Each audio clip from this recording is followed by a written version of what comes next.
Good afternoon. This is the Senate Elections Committee for Thursday, April 10th of 2025. Only bill on the agenda is the Omnibus bill, Senate File 3096. Senator Westlin, welcome to that side of the table. Thanks, Mr. Chair. I'm new to this. Good afternoon, members. Hopefully this will be pretty non-controversial today. Senate File 3096 will be our elections budget omnibus bill. And perhaps we should start with a walkthrough from our wonderful and fantastic nonpartisan staff. Ms. Stengel, Mr. Erickson going to go through it. Go ahead. Thank you, Mr. Chair and members. In front of you, you should have a couple of spreadsheets explaining what is in the A4 amendment.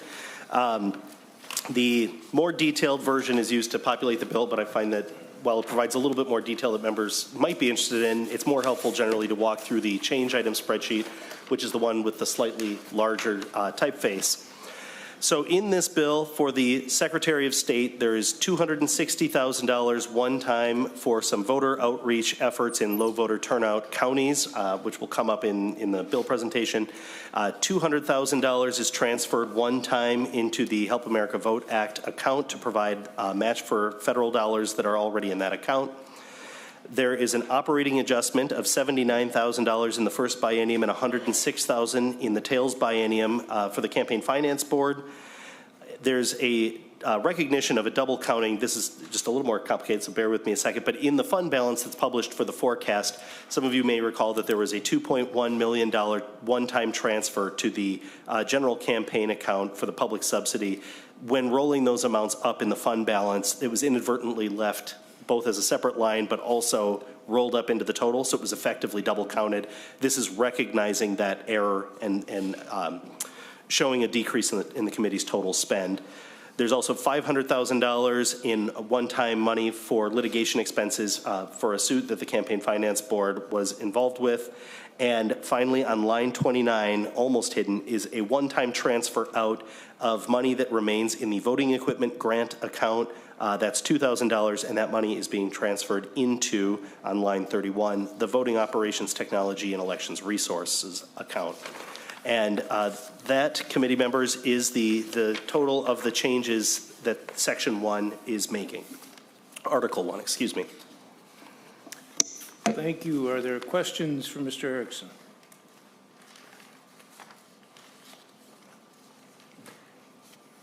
Senator Westlin, we have to adopt the A4 authors amendment too. The backside. Yeah. Oh. Mr. Chair. Yes, go ahead. I apologize. I almost missed one big ticket item that was on the second page. The biggest. There is also the $15.25 million that is recognized in the tails biennium. Those sneaky tails will get you every time. And so the change item here reflects that the major parties that are eligible to participate in the presidential nomination primary would be billed in equal parts for the costs of running that primary. And so that is shown. The reason it gets lost here is once we get past the expenditures, we end up down in the revenues, and it's easy to get lost down there. And so this shows up as a revenue to the general fund. Thank you. Are there questions for Mr. Erickson on either side of the sheet? Senator Westlin, comments on the bill. Thank you, Mr. Chair. This bill does provide a small increase to the operating budget for the Campaign Finance Board, as noted. The HAVA funds, we do have to do that match, and we've already drawn down on those funds. We do need to make that match, so that is another small amount that is being set aside. And as discussed, and yes, we sort of buried the lead there, we do have the presidential nomination primary, as many will recall, was something that the parties had requested some years ago.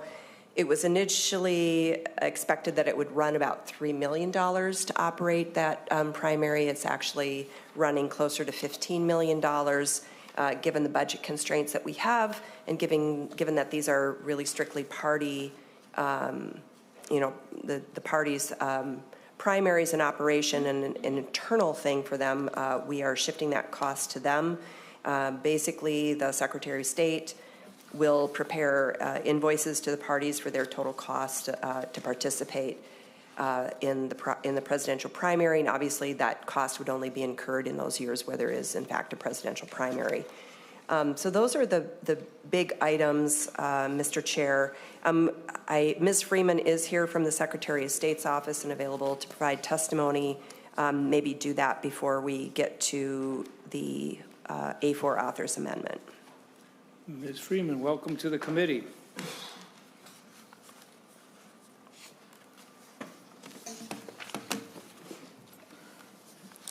Thank you, Mr. Chair and members. My name is Nicole Freeman at the Office of the Secretary of State. I wanted to offer my thanks to the committee for funding the $200,000 state match. That money will allow us to unlock $1 million in federal funds. As the Secretary testified a few weeks ago, in March of 2024, Congress passed another round of Help America Vote Act election security grants, and Minnesota's share of that $55 million was $1 million.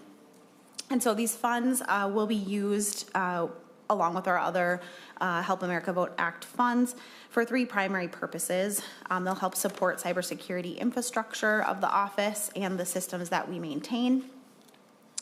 It will continue funding our election security navigator team, which we talked more about about a month ago or so. That's a 3-member team right now, and they provide support to county election officials across the state, helping them with physical and cybersecurity needs. And finally, we'll use the funds to advance the updates of the statewide voter registration system, or SVRS. And I also wanted to note that we appreciate the funding for outreach provided in the A4. That funding will support the goal of bolstering voter participation in some of the lowest turnout counties across Minnesota.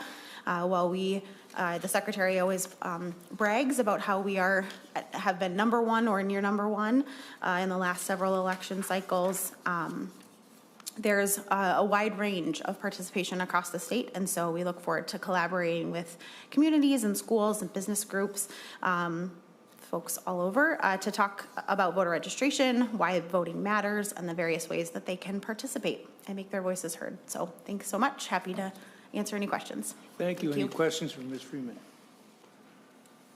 If not, Senator Westlin, you want to move the A4 amendment to put the bill in the shape you want? I would like to move the A4 amendment and would request a roll call.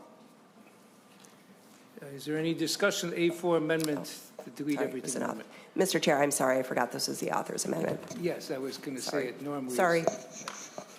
Is there, Senator Curran, Mr. Chair. go ahead. Thank you, Mr. Chair. Yeah, I think everything, in the A4 is fine, except of course, the proposal that you want to move the cost of the parties on to the cost of the presidential primary. I don't think it'll pass muster. It's a legitimate election. It's probably one that would maybe even be ruled unconstitutional. So maybe we would have to put more into the litigation funds for future. But I will be voting no for that reason. Thank you. Thank you. Any other discussion? With that, then, Mr. Chair, I know this was an author's amendment, but given that, I think we probably do need a roll call. Okay. Senator Westlin requests a roll call. Staff, take the roll. Chair Carlson? Yes. Lead Curran? No. Vice Chair Westlin? Yes. Senator Barr? No. Senator Swazinski? Yeah.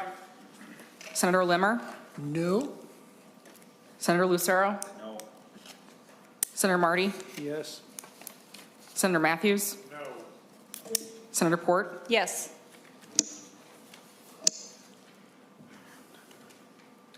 A second here.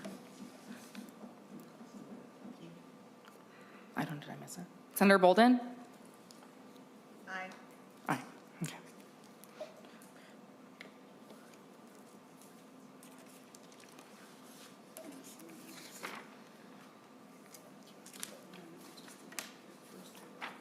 There being 6 ayes and 5 nays, the motion does prevail.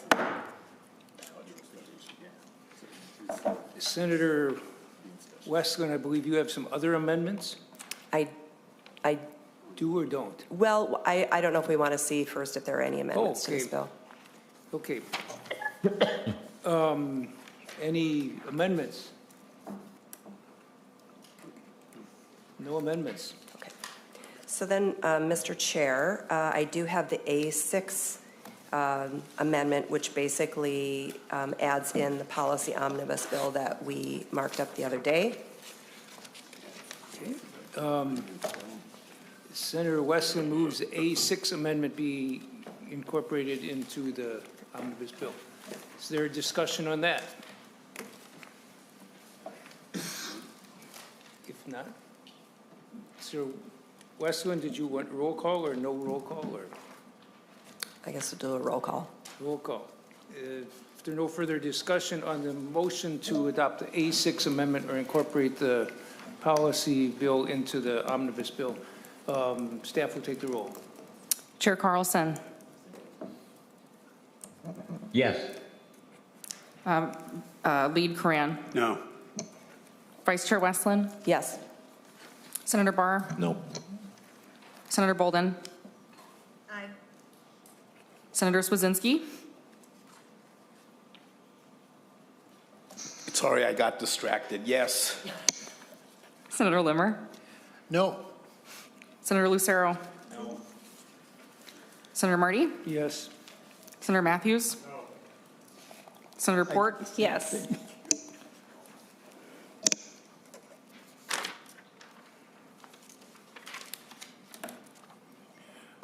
On a vote of 6 ayes and 5 nays, the A6 amendment is adopted. Senator Westlin, further amendments? Yes, Mr. Chair, there are just a few minor, primarily technical corrections to the A6 that we just adopted. This is the A7 amendment. Are they in the packets? They It are? should be. Okay. I think this was posted. Senator Westlin moves the A7 amendment. Is there a discussion on the A7 amendment? You want to explain the amendment?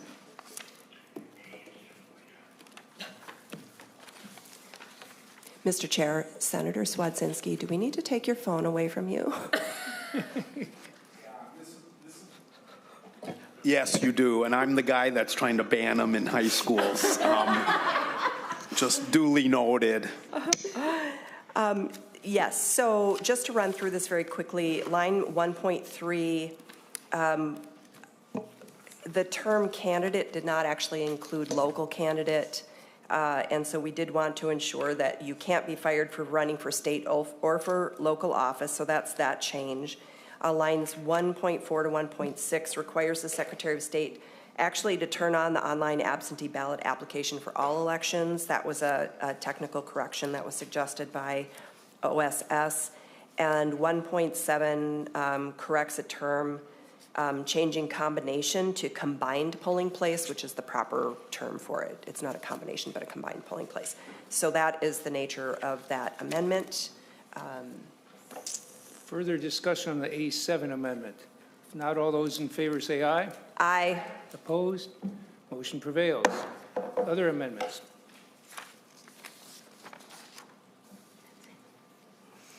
Quiet committee. Senator Westlin, any other comments on the bill? It's a good bill. Again, I will repeat that I thank everyone for the work that they've done on this throughout the year. Senator Barr, it's a little after 3:15, but I think we've been quite efficient today. And Mr. Chair, again, I would look forward to everyone's yes vote on this, and I think we need a roll call. Thank you. And Senator Carlson, because this is the, go ahead.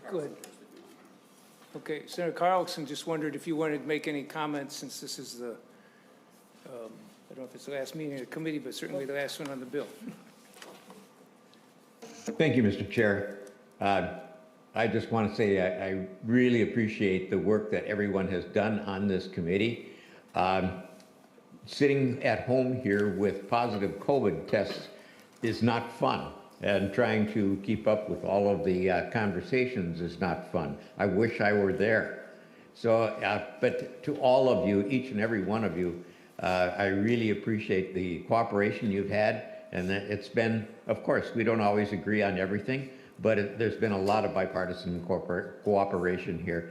And I want to uniquely call out Senator Westlin and Senator Bolden for all that they have done behind the scenes and in front of the scenes.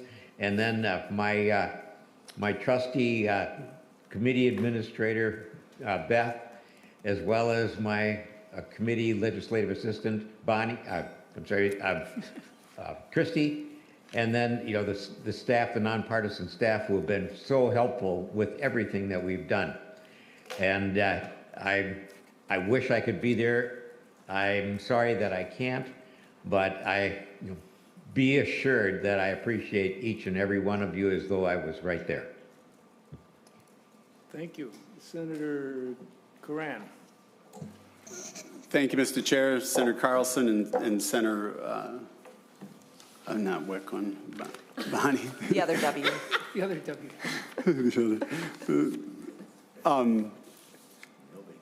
Sir West, yeah.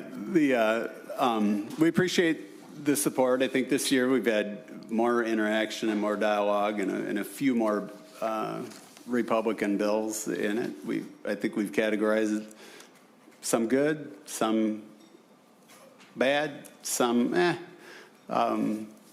changes that we'd still rather not see. Still think for us the challenge is we're just shaving off the edges of a lot of stuff that was done in 23, 24 that was without any participation. So from the other side, we appreciate where we're at. I think looking forward to see what what interactions were with the House. I think it's going to look very, very different coming out of that. Look forward to what the conference committee process is going to look like, since we didn't have much of that in the last couple of years. So looking forward to seeing that, and hopefully it's done this year in a completely transparent environment in committees out in the public. So with that, Mr. Chair and everyone, thank you.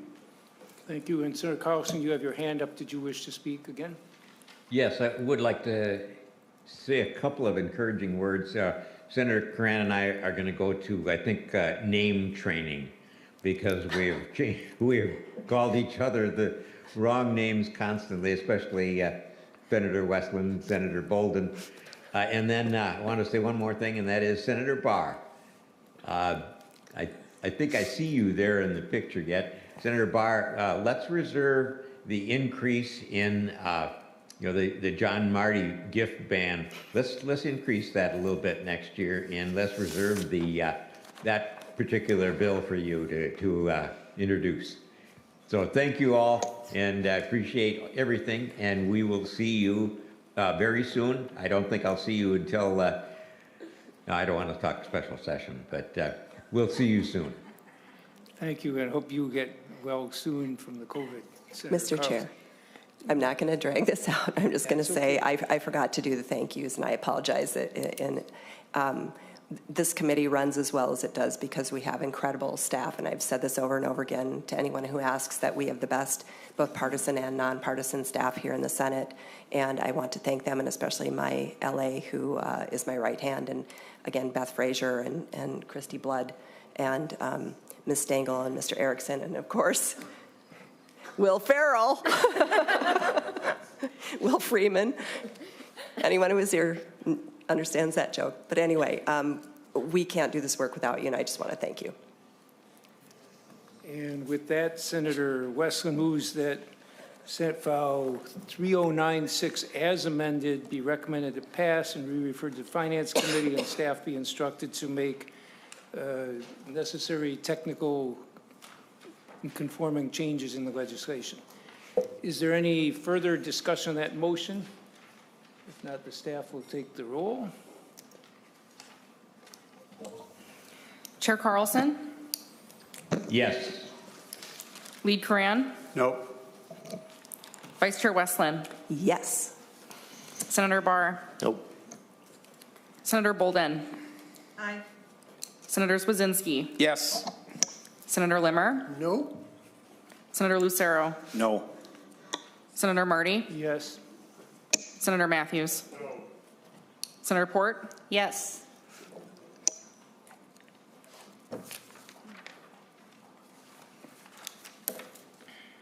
On a vote of 6 ayes and 5 nays, the motion does prevail and Senate File 3096 is moving on. And I'll say that last time I chaired this elections committee, Senator Limmer was the only other one around here, I think. Wow, y'all are old. Lee is old, yeah. Limmer especially. With that, there being no further. Mr. Chair. Yes, Senator Cornyn. As a St. Paul resident, I can remember as a young child, an area in which you represented, and, oh, wait, you were a legislator way back then when I was a young child, so. But I agree with you with Senator Limmer being extraordinarily a senior member of our caucus. And, but I don't think he's too far behind. But I wanted to share that fond memory of my early childhood and the remembrance of Senator Marty's name always standing out. So. All right. With that.